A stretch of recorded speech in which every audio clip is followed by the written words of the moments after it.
These two rules, they're only mentioned once in all of the core rule books.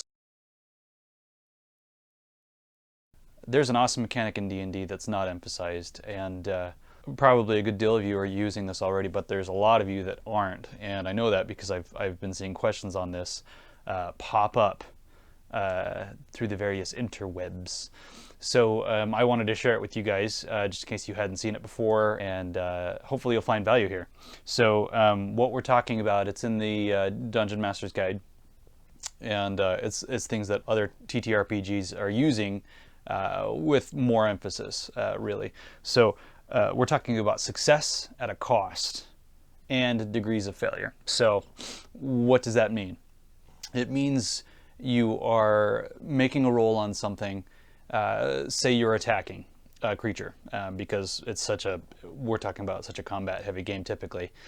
You're attacking something and it has a DC of 17 and you roll a 15 or a 16. You're just barely not getting it. What if rather than being a complete pass fail, you get success, but there's a cost? So what could the potential costs be? In this instance, you're swinging a sword, and when it looks like you're just going to miss, you barely hit, but at the cost of your success, you're disarmed, and now you don't have a sword anymore for your following round of combat or your movement or whatever it is you have left for your round or following rounds. It's going to complicate things. This doesn't always have to be for attack rolls. It could be also used for saving throws. So maybe a character needs to dive out of the way of something dangerous, or your character just barely fails a psychic attack.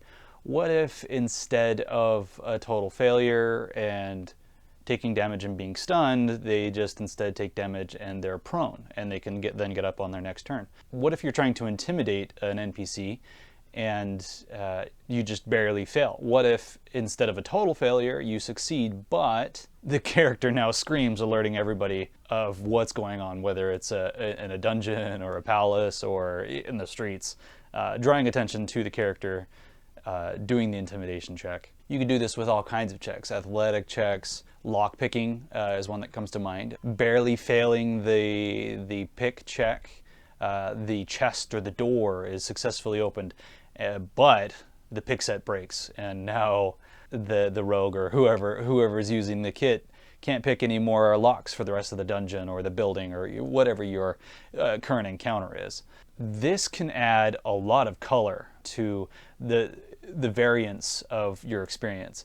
A failure doesn't have to be a total failure. One of the awesome methods that I've learned about story writing, especially if it's discovery story writing is what it's called, you don't quite often know what's going to come up. So these methods work really well in D&D. So when somebody says, when a character fails, you can say no and, or you can say yes but. And so you're introducing complications which push the story, which push kind of what's happening, which improves your story. It makes it better, and it improves the experience. I think everybody will have a better experience using these things. So the other one here is degrees of failure. These two rules, they're only mentioned once in all of the core rule books. So they're not necessarily overly encouraged, but they are incredible, and I encourage more of you to consider using them in your games. Degrees of failure. What that means is no and what we were talking about earlier. So, if you're just failing by 3, it's just a no. Not success at a cost, not added failure. Which is degrees of failure is adding more failure on top of failure. So if a character fails a check by 5 or more, you can increase the severity. So an example would be somebody's checking for traps in a dungeon and they fail their check by more than 5. Not only do they not find the trap, they trigger it. Or, here's the but, no, you don't find any traps, but you didn't trigger it. So there's 2 ways that could have gone.